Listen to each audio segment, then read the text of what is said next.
کل جو ہے سورہ نور سے متعلق ابتدائی 26 آیات کی تفسیر اور تشریح پیش کی گئی تھی، جس کے اندر یہ بتایا گیا کہ سورہ نور کے درمیان اور سورہ مؤمنین کے درمیان کیا مناسبت ہے۔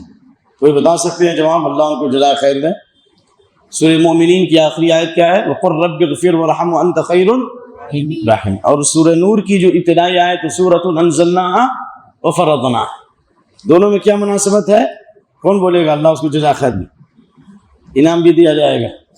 وَقُلْ رَبِّ اغْفِرْ وَارْحَمْ، بندے نے دعا کی کہ میرے رب میری مغفرت فرما اور میرے اوپر رحم فرما۔ تو اللہ کی مغفرت اور رحمت کا اللہ نے نتیجہ بتایا کہ اگر اللہ کی مغفرت اور اس کی رحمت کے مستحق بننا چاہتے ہو تو اللہ کے جو احکام ہیں اور اللہ کی جو شریعت ہے اور اللہ کا جو قانون ہے اس کو کیا کرو؟ نافذ کرو۔ اسی لیے حدیث جو کل بتائی گئی کہ سورہ نور میں جو زانی کی سزا بتائی گئی ہے، زانیہ کی سزا بتائی گئی ہے، کسی پر تہمت لگائے تو اس کو 80 کوڑے مارے جائیں اور پھر اس کی گواہی قبول نہیں ہوگی۔ اسی طرح اگر کوئی مرد اپنی بیوی کو زنا کرتے دیکھے اور اس کے بعد 4 گواہ نہ ہو تو کیا کرے گا؟ لعان کرے گا۔ اور نبی صلی اللہ علیہ وسلم میں 2 واقعات ہوئے، اس جیسے بے شمار احکام ہے۔ تو ایک مجرم کو سزا دینا 40 دن کی مسلسل بارش سے بہتر۔ کیا بتایا گا؟ لحد یقام فی الارض خیر لأہلہا من ان یمطروا 40 صباحا۔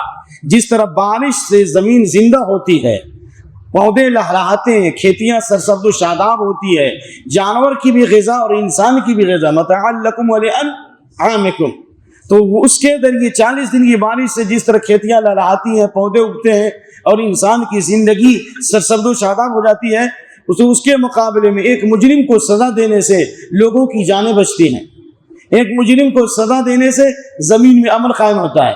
ایک مجرم کو سزا دینے سے بے شمار مجرم جو ہے جرم سے باز آ جاتے ہیں، وہ سمجھتے ہیں کہ ہم کو بھی سزا دی جائے گی، تو پوری دنیا میں آہستہ آہستہ امن آئے گا۔ اسی لیے اللہ کے نبی صلی اللہ علیہ وسلم نے فرمایا تھا خباب بن ارت سے کہ اللہ تعالیٰ اس دین کو مکمل کرے گا اور ایک ایسا وقت آئے گا کہ ایک مسافر یمن کے نارتھ صنعاء وہاں سے حضرموت ساؤتھ تک، یعنی 1000 کلومیٹر سے زیادہ دور ہے، اکیلے سفر کرے گا اور اسے کسی چیز کا خوف نہیں ہوگا، امن اور شانتی ہوگی۔ اور ایک دور ایسا آئے گا کہ اسلامی شریعت اور اسلامی قانون پر عمل کرنے کی وجہ سے ایک عورت عراق کے شہر، عراق جو فتنے کی سرزمین ہے، جہاں لوگوں کے چہروں کو مس کیا جائے گا، بندر اور سور بنائے جائیں گے آخری زمانے میں، ٹھیک ہے نا، فتنوں کی سرزمین، وہاں سے یعنی وہاں ہیرا سے ایک عورت آئے گی مکہ طواف کرنے کے لیے اور کسی چیز کا خوف نہیں ہوگا، امن کے ساتھ آئے گی۔ حضرت عمر کے زمانے میں یہ علامت اور یہ نشانی بھی پوری ہوئی۔ یہ کس کی برکت تھی؟ اسلامی شریعت، اسلامی قانون اور اسلامی نظام کی تنفیذ کی برکت تھی۔ تو اس لیے اللہ رب العالمین نے تمام معاشرے کی پاکیزگی کے لیے مجرموں کو سزا دینے کی اللہ تعالیٰ نے ہدایت دی ہے، اور یہ فوجداری قانون جہاں پہ اسلامی قانون نافذ ہوگا وہاں پہ ہوگا، ہندوستان میں نہیں ہو سکتا۔ آئینی قانون یہاں پہ ہے، فوجداری قانون نہیں یہاں پر۔ ہاں، غیر شادی شدہ آدمی زنا کرے تو اس کو 100 کوڑے مارے جائیں اور 1 سال کے لیے جلا وطن کیا جائے۔ اگر مسلمانوں کی جمعیت اور مسلمانوں کا اتحاد اگر اس کے اوپر جم جاتا ہے تو یہ سزا دینے میں کوئی حرج نہیں ہے۔ اللہ رب العالمین نے فحاشی اور بے حیائی کو دور کرنے کے لیے چند ہدایتیں دی تھی۔ نمبر 1، مجرم کو سزا دی جائے۔ نمبر 2، جو تہمت لگائے پاک دامن عورتوں پر، مردوں پر، ان کو 80 کوڑے مارے جائے۔ نمبر 3، اللہ نے حکم دیا کہ جب کسی کے گھر پہ جاؤ تو ڈائریکٹ داخل مت ہو۔ اگر کوئی کسی کے دروازے پہ جائے اور کہے ایسے جھانک گا السلام علیکم، تو اللہ کے نبی صلی اللہ علیہ وسلم نے فرمایا کہ اس کی آنکھ پھوڑ دی جائے گی، تو میں اس کا ضامن نہیں ہوں، جائز ہے اس کی آنکھ پھوڑ دی جائے۔ سمجھ میں آیا نا؟ آپ کے پاس لوہے کی ایک کنگھی تھی، ایک آدمی نے جھانکا، آپ نے کہا کہ میں نے ارادہ کیا کہ تمہاری آنکھ کو پھوڑ دوں، لیکن میں نے نہیں پھوڑا۔ تو معلوم یہ ہوا کہ جب کسی کے گھر جائیں تو اللہ کے اس قول پر عمل کرے جو اللہ تعالیٰ نے فرمایا یا ایھا الذین آمنوا لا تدخلوا بیوتا، اے ایمان والو اپنے گھروں کے علاوہ کسی گھر میں اس وقت تک داخل نہ ہو حتی تستانسوا، یہاں تک کہ اجازت لے لو۔ کیا کرو؟ اجازت لو۔ اب اجازت کیسے لی جائے گی وہ حدیث آئے گی ابھی۔ اجازت لے لو، نمبر 1۔ نمبر 2، گھر والوں پر سلام کرو۔ پہلے اجازت لینا ہے، اس کے بعد کیا کرنا ہے؟ سلام کرنا ہے۔ یہ تمہارے لیے بہتر ہے تاکہ تم نصیحت حاصل کرو۔ اللہ کے نبی کی حدیث ہے صلی اللہ علیہ وسلم، انما جعل الاستئذان لاجل البصر، اجازت لینے کو مشروع قرار دیا گیا نگاہوں کی حفاظت کے لیے. یہ اجازت لینے کیوں؟ تاکہ نگاہ، کیونکہ نگاہ کی برائی سے سارے دروازے کھلتے ہیں. نگاہ نظرۃ فابتسام فکلام فمعد لقاء، عربی کا یہ مقولہ ہے کہ پہلے انسان کی نگاہ خطا کرتی ہے، اس کے بعد انسان مسکراتا ہے، اس کے بعد برائی کا ارادہ ہوتا ہے اور انسان زنا تک پہنچ جاتا ہے. تو اسلام کا قانون یہ ہے کہ برائی سے پہلے برائی کے دروازے کو بند کرتا ہے، نمبر 1. نمبر 2، اگر اچانک نگاہ پڑ جائیں تو کیا کریں؟ اللہ کے نبی صلی اللہ علیہ وسلم نے فرمایا یا علی لا تدع النظرة بالنظرة فإن لك الأولى وليست لك الآخرة. اگر اچانک نگاہ پڑ جائے تو فوراً اپنی نگاہ نیچے کر لو. کیوں؟ اگر نگاہ پڑنے کے بعد فوراً نیچے کرو گے تو ایک حدیث متکلم فی حدیث ہے، لیکن دوسری حدیث تائید ہوتی ہے کہ اگر کبھی کسی عورت پر نگاہ پڑ گئی اور اللہ کے خوف سے نگاہ کو نیچے کر لیا، اسی وقت اللہ آپ کو ایک گفٹ دے گا، اسی وقت. اور میرے پاس مدینہ میں جو پڑھنے والے طلبہ تھے، کہا کہ ہم نے تجربہ کیا ہے، آپ لوگ بھی اس کا تجربہ کر لیجیے. کبھی بھی کسی عورت کی نگاہ پڑے اور فوراً نیچے کر لو، اللہ آپ کے دل میں ایمان کی لذت پیدا کرے گا، ایمان کی مٹھاس پیدا کرے گا، عبادت کے اندر ذوق پیدا ہو جائے گا. اس لیے عبداللہ بن مبارک فرماتے انظر فضول النظر توفق للخشیہ، اترک فضول النظر توفق للخشیہ، یعنی نگاہ کی حفاظت کرو گے تو اللہ تعالیٰ تمہارے دل میں خشیت عطا فرمائے گا، تقویٰ عطا فرمائے گا. یعنی تقویٰ حاصل کرنے کا ایک بہترین طریقہ یہ ہے کہ انسان نگاہ کی حفاظت کرے، کیونکہ زہر آلود تیروں میں سے، ابلیس کے زہر آلود تیروں میں سے ایک تیر ہے، نمبر 1. نمبر 2، اجازت لینے کا طریقہ یہ ہے کہ آپ کنارے آئیے، کر کے کنارے آئیے اور کہیے السلام علیکم، فلاں صاحب ہیں، جیسے یہ بیل ہے نا، ایسے باغیے السلام علیکم، زور سے تھوڑا ٹھہریے، السلام علیکم ہو گیا. اس کے بعد پھر السلام علیکم، فلاں صاحب ہیں. پھر اس کے بعد 3 مرتبہ بیل بجانے کے بعد یا دروازہ بجانے کے بعد اگر اندر سے آواز آئے کہ اہلاً وسہلاً یا تھوڑا ویٹ کر لو تو رک جائیے، اور اگر کوئی آواز نہیں آئے فوراً واپس چلے جاؤ. سمجھ میں آ گیا؟ اس میں ایک واقعہ ہے بخاری مسلم کا. حضرت ابو موسیٰ اشعری رضی اللہ تعالیٰ عنہ بہت جلیل القدر صحابی تھے، قرآن کے قاری تھے، جن کی آواز میں حضرت داؤد علیہ السلام کا لحن تھا. اللہ اکبر. داؤد علیہ السلام کی آواز جو تھی نا، پہاڑ بھی جھوم اٹھتا تھا، پرندے بھی جھوم اٹھتے تھے، ان کی آواز میں آواز ملا. اس کا کچھ حصہ اللہ نے کس کو دیا تھا؟ ابو موسیٰ اشعری کو دیا. بہت اچھے قاری، بڑے مفتی تھے، ان صحابہ میں تھے جو فتویٰ دیتے تھے، ان صحابہ میں تھے جو قرآن کے اچھے قاری تھے. جب حضرت عمر بن خطاب رضی اللہ عنہ کے گھر گئے، انہوں نے کہا امیر المومنین السلام علیکم، آواز نہیں آئی. السلام علیکم، آواز نہیں. السلام علیکم 3 مرتبہ کی آواز نہیں ہے، فوراً واپس آ گئے. حضرت عمر رضی اللہ عنہ کے دل میں خیال آیا کہ وہ تو میرا پرانا دوست ہے، وہ تھوڑی نہ جائے گا، وہ تو ویٹ کرے گا ہی. جیسے اپنے کام سے فارغ ہوئے، اندر سے کسی صحابی ساتھ میں گفتگو کر رہے تھے، کہا جا کر کے ابو موسیٰ اشعری کو بلا لا. عبداللہ بن قیس نام تھا ان کا. موسیٰ اشعری کا نام کیا تھا؟ عبداللہ بن قیس. ابو موسیٰ اشعری کو بلایا گیا، کہا گیا کہ تم اندر کیوں تم چلے کیوں گئے؟ کہا اس لیے میں چلا گیا کہ اللہ کی نبی کی حدیث ہے کہ کسی کے دروازے پہ جاؤ تو 3 مرتبہ اجازت لو. کہا کہ یہ حدیث ہم کو نہیں معلوم، تم کو معلوم ہے؟ کہا ہاں. کہا کہ کیا تم نے اللہ کے نبی سے سنا ہے؟ کہا میں نے سنا ہے صلی اللہ علیہ وسلم. حضرت عمر نے کہا عاطل بھائی نا، آپ ثبوت لائیے، آپ کے ساتھ اس حدیث کو کسی اور نے سنا کہ نہیں سنا؟ اگر ثبوت نہیں لائے تو یہ ڈنڈا شریف سے آپ کی پیٹھ پر کوڑے مارے جائیں گے. الا لأوجعتک ضربا، تمہاری پیٹھ پر کوڑے ماریں گے. اگر ہم ایسا نہ کریں تو لوگ حدیث رسول میں جو ہے یوں ہی بیان کرنا شروع کریں گے. اللہ کے نبی صلی اللہ علیہ وسلم حدیث کے اندر اتنا احتیاط کرتے تھے. حضرت عمر رضی اللہ عنہ بہت زیادہ تحقیق کرتے تھے، ہو سکتا ہے غلطی ہو جائے، ہو سکتا ہے سننے میں غلطی ہو. چنانچہ حضرت ابو موسیٰ اشعری صحابہ کے پاس گئے، انصار کی جماعت کے پاس گئے، کہا کہ حضرت عمر میری پیٹھ پر کوڑا مارنے والے ہیں، اس حدیث کو کوئی اور سننے والا ہے؟ سارے انصاری نے کہا یہ حدیث اتنی مشہور ہے ہم سارے کو معلوم ہے حدیث سے.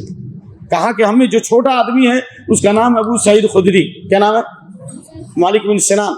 یہ جا کے بتائے گا کہ یہ حدیث رسول اللہ سے ابو سعید خدری نے بھی سنا ہے.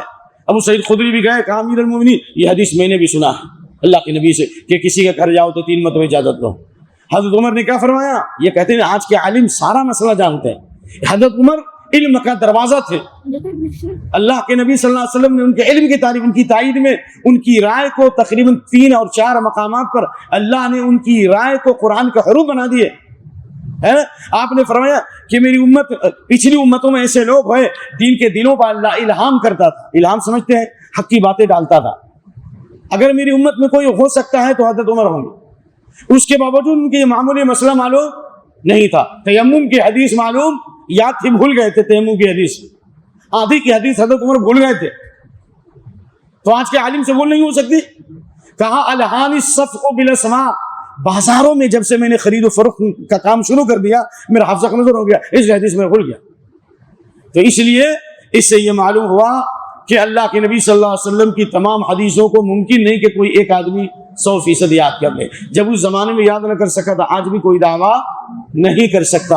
اور دوسری بات معلوم ہوئی کہ یہ مسئلہ اہم ہے. جب ہم کسی کے گھر جائے تو اجازت دیں، اور 3 مرتبہ اجازت مل جائے تو ٹھیک، نہیں تو ہمیں باہر آنا چاہیے. اور ایک روایت اور ہے، ایک صحابی اسی طرح فتح مکہ کے موقع میں داخل ہوئے. آپ نے کہا جاؤ اندر اندر نکلو. کہا السلام علیکم ادخل. یہ سکھلایا السلام علیکم ادخل. کیا میں آ سکتا ہوں؟ یہ بھی کہیں. آپ کو معلوم اگر ہے کہ اندر کوئی عورت نہیں ہے، فیملی روم نہیں ہے مثال، تو آپ کہیں السلام علیکم ادخل، کیا میں آ سکتا ہوں؟ تو خلاصہ یہ ہوا کہ اجازت لینا ضروری ہے، اور یہ زناکاری اور فحاشی کے دروازے کو بند کرنے والا ہے. اللہ تعالیٰ نے فرمایا فَإِن لَّمْ تَجِدُوا فِيهَا أَحَدًا فَلَا تَدْخُلُوهَا. اگر تم کسی کو نہ پاؤ تو اس میں داخل مت ہو یہاں تک اجازت دی جائے. اور اگر کہا جائے کہ آپ چلے جائیے تو لوٹ جاؤ، یہی تمہارے لیے سب سے بڑی پاکیزگی ہے. اور اللہ رب العالمین خوب جانتا ہے جو تم عمل کرتے ہو.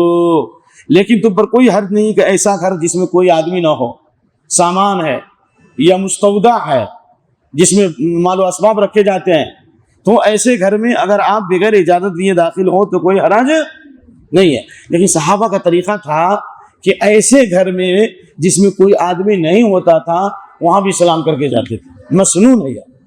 فَإِذَا دَخَلْتُمْ بُيُوتًا فَسَلِّمُوا عَلَىٰ أَنفُسِكُمْ. کسی بھی گھر میں داخل ہو اپنے اوپر سلام کرو، یعنی سلام کرو گے وہ سلامتی تمہارے اوپر لوٹے گی، وہ سلامتی تمہارے اوپر لوٹے گی. اور اللہ کے نبی کی حدیث ہے 3 قسم کے لوگ اللہ کی ضمانت میں ہیں. اگر مر گئے تو سیدھے جنت میں جائیں گے، اور اگر زندہ رہے تو اللہ دنیا اور آخرت کی بھلائی سے لوٹائے گا.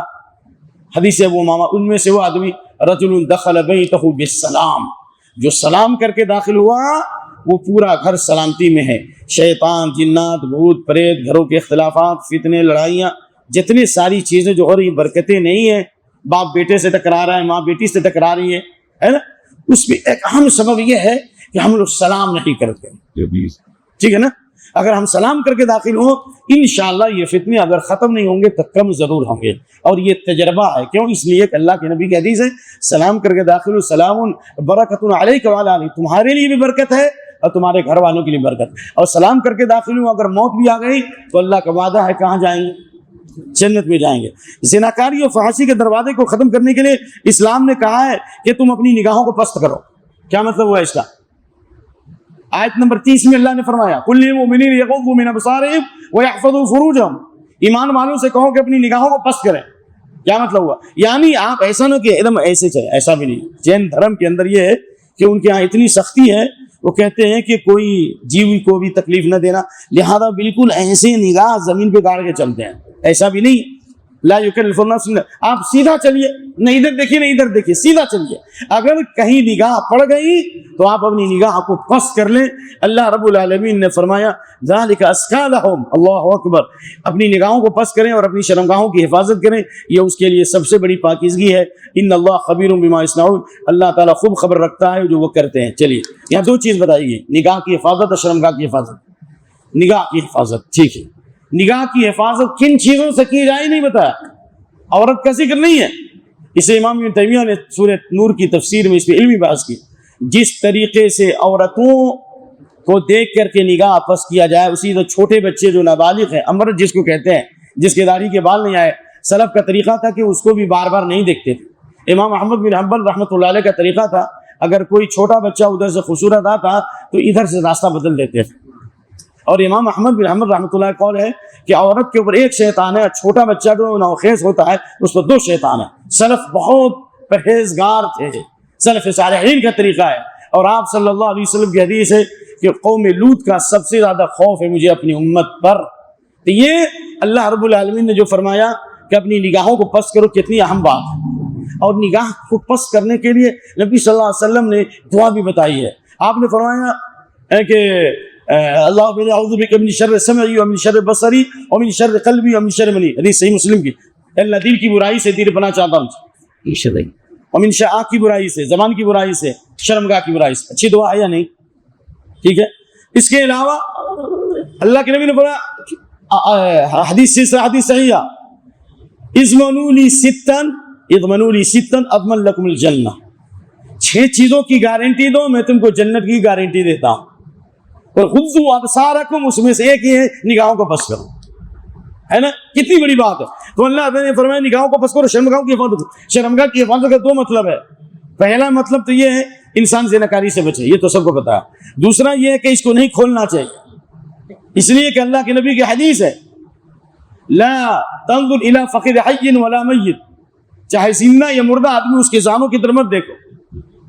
اور یہ بھی سطر میں داخل ہے. عام حالات میں ضرورت کے کھول سکتے ہیں اگر ایسا پڑے، لیکن عام حالات میں یہ زانوں کو پردہ کرنا، یہ زانوں کا چھپانا کیا ہے؟ ضروری ہے.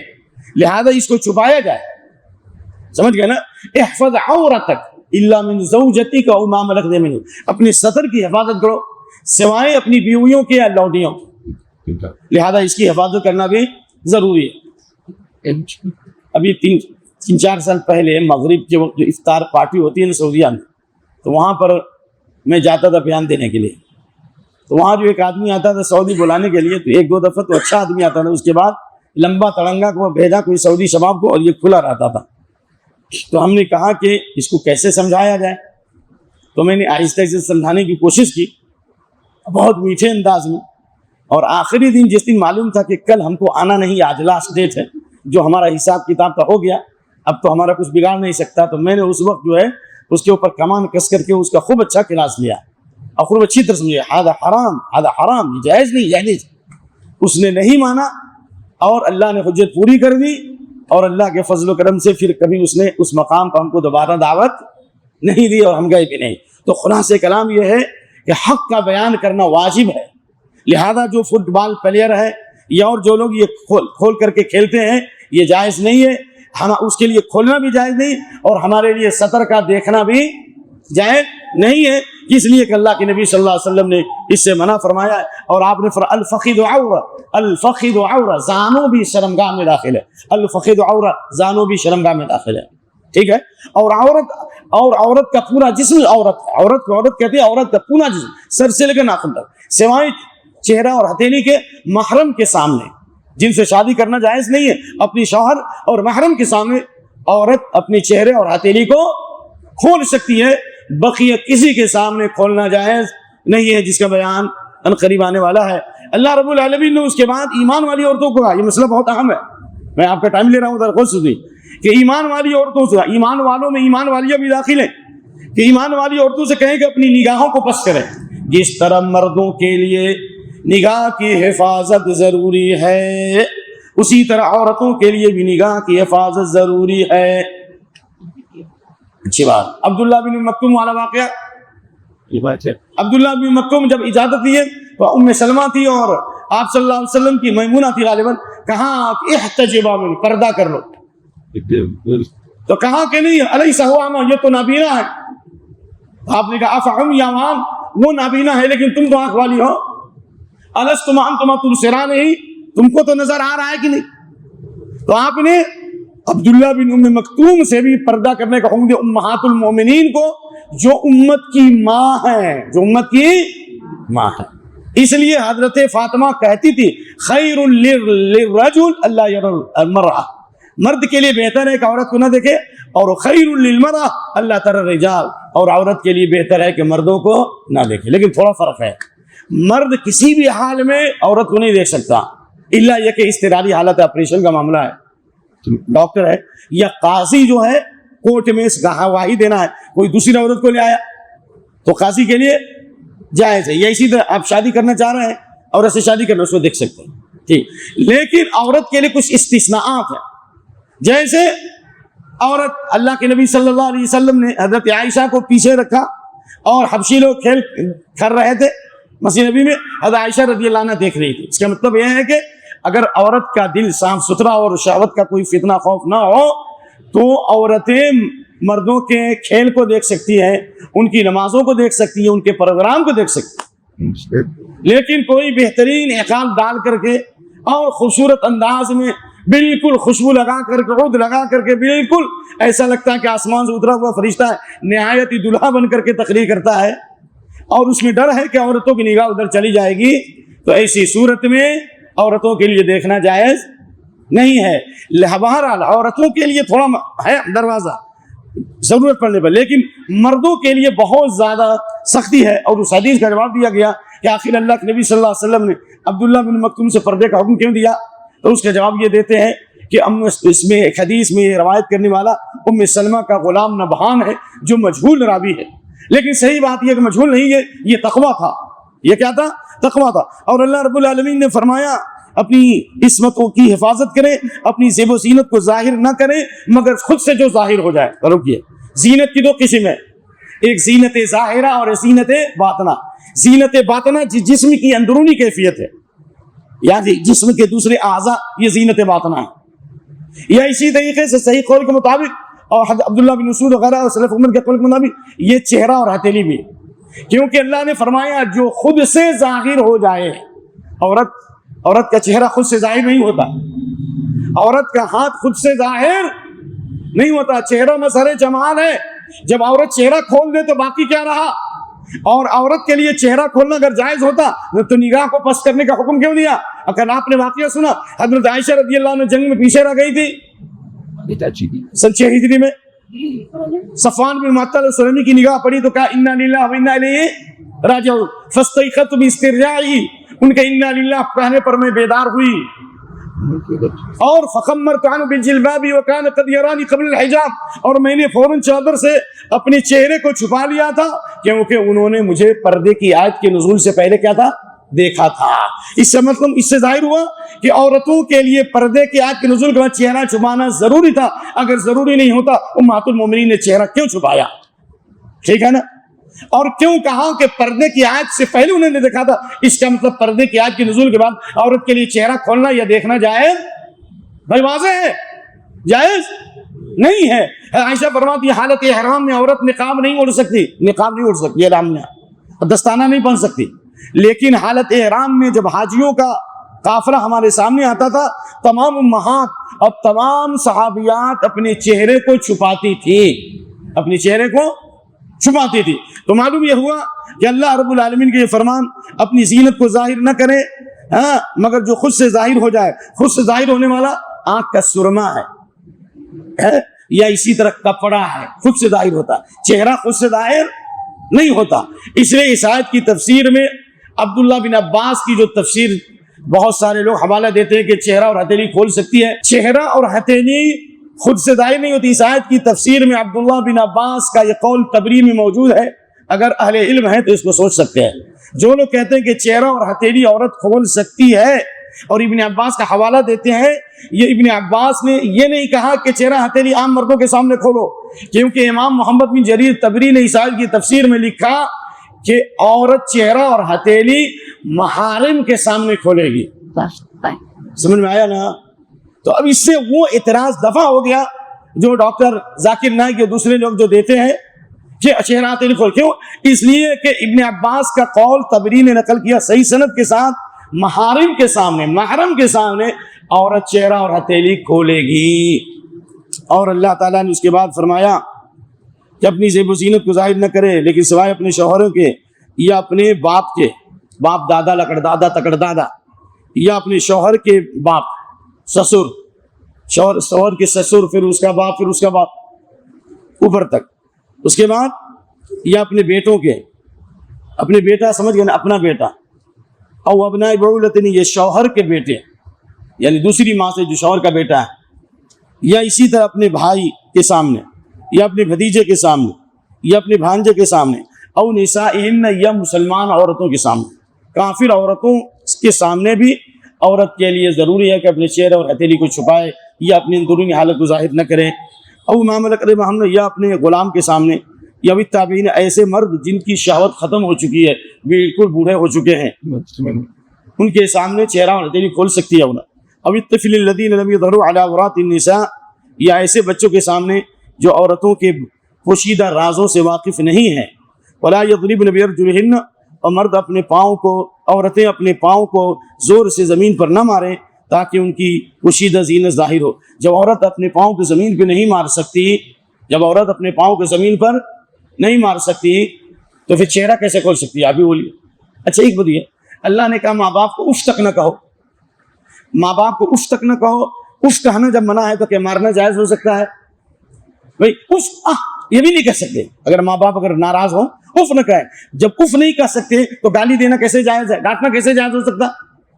تو جب اللہ تعالیٰ نے پاؤں کو زمین پر مارنے سے منع کیا تو عورت کو چہرہ اور ہتھیلی کھولنے کی اجازت کیسے مل سکتی؟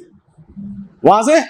اس کا اللہ رب العالمین نے اس کے بعد فرمایا وَتُوبُوا إِلَى اللَّهِ جَمِيعًا أَيُّهَا الْمُؤْمِنُونَ لَعَلَّكُمْ تُفْلِحُونَ، اے ایمان والو تم اکٹھے توبہ کرو تاکہ تم کامیاب ہو سکو. تو زنا فحاشی کو ختم کرنے کے لیے اللہ نے یہ ضابطہ بتایا، اور آیت نمبر 32 میں ایک بہت عام بات بتائی ہے جو یہاں حیدرآباد میں پورے ہندوستان میں سب سے زیادہ اس پر محنت ہوئی ہے. میں نے بتایا تھا آپ کو کہ نواب مبارز الدولہ گولکنڈہ کا مبارز الدولہ محمد علی رامپوری سید احمد بریلوی کے خلیفہ تھے، ان کے ذریعے اہل حدیث ہوئے. انہوں نے 8 علماء کو رکھا تھا حیدرآباد میں تبلیغ کے لیے، اور اس کی قیادت بعد میں ولایت علی صادق پوری کے ہاتھ میں جو پٹنہ سے آئے تھے، بہار پٹنہ سے آئے تھے. انہوں نے دعوت و تبلیغ کے ساتھ ساتھ فحاشی و بے حیائی کو ختم کرنے کے لیے یہاں نکاح کمیٹی قائم کی تھی. بچے اور بچیوں کی شادیاں کراتے تھے بہت کم پیسے میں، لین دین نہیں کراتے. اور میں نے تاریخ میں پڑھا، کئی جگہ پڑھا ہے، 1000 بیواؤں کی شادیاں حیدرآباد میں کرائی انہوں نے. اللہ اکبر. تو اس لیے اللہ نے کہا کہ بے حیائی کو ختم کرنے کے لیے تم میں جو غیر شادی شدہ بچے اور بچیاں ہیں، غلام یا آزاد ہیں، ان کی شادیاں کراؤ، کیونکہ شادی کرنے کا فائدہ اللہ نے کہا ان یکونوا فقراء، اگر وہ محتاج ہوں گے تو اللہ ان کو غنی کر دے گا، اللہ ان کو مالدار کر دے گا، اور اللہ کشادہ علم والا ہے. ایک بات یاد رکھیے، کوئی ضروری نہیں ہے کہ شادی کے وقت آپ لاکھوں کے مالک ہوں. اگر اتنی صلاحیت ہے کہ آپ کھانا کھلا سکتے ہیں اور رہائش کا انتظام ہو جائے تو آپ شادی کر لیں. حضرت علی رضی اللہ عنہ کو اپنا گھر بھی نہیں تھا، ایک انصاری کے مکان میں رخصتی کرائی. واللہ العظیم کہہ رہا ہوں. نمبر 1، ولیمہ کے لیے پیسہ نہیں تھا، سعد بن ابی وقاص نے بکری دیا تھا اور دیگر صحابہ نے جو دیا تھا. تو اس سے معلوم ہوا کہ اگر کوئی ایبلٹی نہیں ہے، اس کے بعد صلاحیت نہیں ہے، تو آپ تعاون بھی کر سکتے ہیں، ولیمہ میں بھی تعاون کر سکتے ہیں، مہر میں بھی تعاون کر سکتے ہیں. کیونکہ اللہ نے فرمایا کہ شادی کراؤ، اس کا مطلب ہے کہ اس کے پاس طاقت نہیں ہے، تم تعاون کرو، ایک تنظیم ہونا چاہیے. اس لیے حیدرآباد میں نے 2003 میں دیکھا تھا، بحرین سے ایک ٹیم آئی تھی بارکس میں، اور وہ کئی بچے اور بچیوں کی شادیاں ایک اسٹیج پر کرائے، اور دونوں طرف کا خرچہ انہوں نے برداشت کیا. تو مجھے یہ آیت یاد آئی. کون سی آیت؟ وَإِن تَتَوَلَّوْا يَسْتَبْدِلْ قَوْمًا غَيْرَكُمْ ثُمَّ لَا يَكُونُوا أَمْثَالَكُمْ. اگر تم دین سے پھر جاؤ گے تو اللہ دوسری قوم کو برپا کرے گا اور اللہ ان سے کام لے گا. تو یہ کام ہمیں کرنا ہے. اور اگر اللہ نے کہا اگر قریب ہوگے تو اللہ مالدار کر دے گا. چلیے تھوڑی سی 2-3 روایتیں سنیے. حضرت ابو بکر صدیق رضی اللہ عنہ نے فرمایا صاحب کی تفسیر میں، اور سنیے، اطیعوا اللہ فیما امرکم من النکاح ینجز لکم ما بعدکم من الغنا. کیا مطلب ہوا؟ اللہ نے نکاح کا حکم دیا ہے، اگر نکاح کرو گے اللہ کا وعدہ ہے کہ اللہ تم کو غنی کر دے گا، محتاجی سے بچا دے گا. نمبر 1، حضرت عبداللہ بن عباس نے فرمایا رغبہم اللہ فی التزویج، اللہ نے نکاح کرنے کی ترغیب دی ہے اور اس پر مالداری کا وعدہ کیا ہے. لہذا جو مالدار بننا چاہتا ہے، جو غنی بننا چاہتا ہے، اس کو شادی کرنا چاہیے. جس قدر جیسے ہی شادی کرو گے سنت کے مطابق اللہ وہاں سے خوشحالی لائے گا، کیونکہ اللہ کا کلام غلط نہیں ہو سکتا. رسول اللہ کی حدیث ہے نسائی کی، ثلاث حق من اللہ عنہم، 3 آدمی کے بارے میں اللہ نے وعدہ کیا ہے کہ ہم ان کی مدد کریں گے. 3 آدمی کے بارے میں تم کو نکاح نہیں کرنا ہے، کرنا کہ نہیں؟ 3 آدمی کے بارے میں اللہ نے وعدہ کیا کہ ہم مدد کریں گے. ان میں سے انک الذی یرید العفاف، وہ آدمی جو اس لیے شادی کرنا چاہتا ہے تاکہ پاک دامنی اختیار کرے، تاکہ زنا سے بچ جائے، کان کی برائی سے بچ جائے، آنکھ کی برائی سے بچ جائے، زبان کی برائی سے بچ جائے. آپ دنیا میں کسی میڈیکل اسٹور میں یہ دوا نہیں ہے، چاہے انسان جتنی بڑی بھی برائی میں مبتلا ہو، جیسے نگاہ شادی کرے گا اغض للبصر، نگاہ پست ہو جائے گی.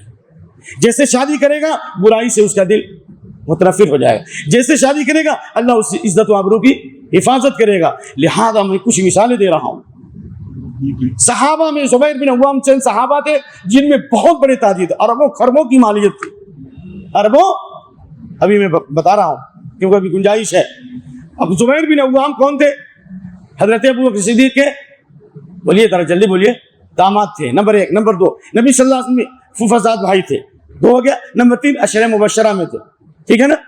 حضرت زبیر بن عوام شادی سے پہلے غریب تھے. ان کی بیوی حضرت اسما 5 کلو، میں نے اس کا حساب لگایا اپنے طور پر، 5 کلومیٹر جاتی تھی اور 5 کلومیٹر آتی تھی، کھجور کی گٹھلیاں سر پہ لاتی تھی. تو اس لیے عورتیں اگر کام کاج کرے تو یہ بری بات نہیں، اچھی بات ہے، پردے کے ساتھ. ٹھیک ہے نا. تو شادی سے پہلے وہ غریب تھے. نیک عورت سے شادی کی حضرت اسما سے، کتنی مالیت ہوئی؟ بخاری شریف جلد نمبر 1 صفحہ نمبر 441، پرنٹ کتب خانہ رشیدیہ دہلی. سن لیجئے. فجمیع مال 50,000 50 ملین، اس وقت 50 نہیں، 50 ملین 2 لاکھ درہم، 50 ملین 2 لاکھ درہم یہ پیسہ تھا. ترک 11 دار فی المدینہ. آپ کے پاس بھی 11 بلڈنگ ہے کہ نہیں؟ آپ کے پاس 11 بلڈنگ نہیں ہے. وہ شادی کے بعد ترک 11 دارن فی المدینہ، مدینے میں 11 بلڈنگ، ودارین بالبصرہ 2 بلڈنگ بصرہ میں، ودارن بالکوفہ 1 بلڈنگ کوفہ میں، ودارن بمصر اور 1 بلڈنگ مصر میں، اور 2 بلڈنگ مدینے میں. کتنے مالدار ہو گئے. اور اس کے علاوہ زمین تھی ان کی. یہ کس کی برکت ہے بھائی؟ نیک عورت سے شادی کی. زبیر بن عوام اور عبد الرحمن بن عوف کے بارے میں کہ ان کے پاس 4 بیویاں تھیں اور اللہ نے شادی سے پہلے غریب تھے، اور آپ صلی اللہ علیہ وسلم نے سعد بن ربیع کے ساتھ ان کا بھائی چارگی کا سلسلہ جاری کیا تھا. کہا کہ تم اپنی دولت رکھو، اپنی بیوی کو رکھو، طلاق مت دو، میں خود اپنے ہاتھ سے کماؤں گا. چند پیسے تھے، بیچ کر پنیر خریدا، بازار میں بیچا. اتنے مالدار ہو گئے کہ ان کی 4 بیویاں تھیں. 1/8 کو، وہ 1/8 کا مطلب کیا ہوا؟ ان کی کل مالیت کا 8واں حصہ کو 4 جگہ تقسیم کیا گیا. ہر بیوی کو 82,000 دینار ملے، یعنی اربوں خربوں کی مالیت. یہ سب یکونوا فقراء یغنیہم اللہ من فضلی. اگر یہ غریب ہوں گے اللہ ان کو کیا کر دے گا؟ مالدار کر دے گا. اور آخری واقعہ، 2010 میں حج کرنے گیا تھا. بدعتی لوگوں نے میرے اوپر حملہ کیا. اللہ تعالیٰ نے ہماری اہلیہ کی حفاظت کی، اللہ نے ان کو ذلیل و خوار کیا. ہم ایک مقام میں گئے ام القری میں، دیکھا کہ پورا گھر کھچا کھچ بھرا ہوا ہے، ماشاءاللہ بہت ہی خوبصورت ہے اور تمام چیزیں. معلوم ہوا کہ ان کی اہلیہ جامعہ ام القری میں معلمہ یا طالبہ ہے. شادی کیا تو کہا میں نے ٹوپی تک نہیں لیا. کیا لیا؟ ٹوپی تک نہیں لیا. اللہ نے غیب سے ایسی مدد کی اور اللہ نے ایسی خوشحالی دی. دیکھو پورا گھر بسا ہوا ہے. تب یہ چاہ رہی تھی کہ ان کی ریکارڈنگ کر لو. واللہ الذی. لہذا جتنے غیر شادی شدہ ہیں اس وقت میں شادی کریں اور ارادہ کریں اللہ تعالیٰ یکونوا فقراء یغنیہم اللہ من فضلی. اگر یہ محتاج ہوں گے تو اللہ انہیں غنی کر دے گا. اور یہ بھی دعا کریں کہ اللہ یہاں کے جماعت و جمعیت کے مسائل کو اللہ تعالیٰ بہتر کریں اور بیت المال کو اللہ اتنا مضبوط کر دے کہ ہمارے امیر صاحب اور ہمارے ذمہ داروں کی قیادت میں ہم انشاءاللہ سنت کے مطابق شادیاں کرائیں، تاکہ زناکاری کا دروازہ بند ہو اور سنت پر عمل ہو. اور اس کی برکت سے دوسری جماعت والے بھی ٹوٹ کے آئیں گے اور مسئلے کے حق قبول کریں گے انشاءاللہ. جنہیں حقیر سمجھ کر بجھا دیا تم نے وہی چراغ جلیں گے تو روشنی ہوگی. سبحانک اللہم بحمدک واشہد ان لا الہ الا انت واستغفرک واتوب الیک. السلام علیکم ورحمۃ اللہ وبرکاتہ.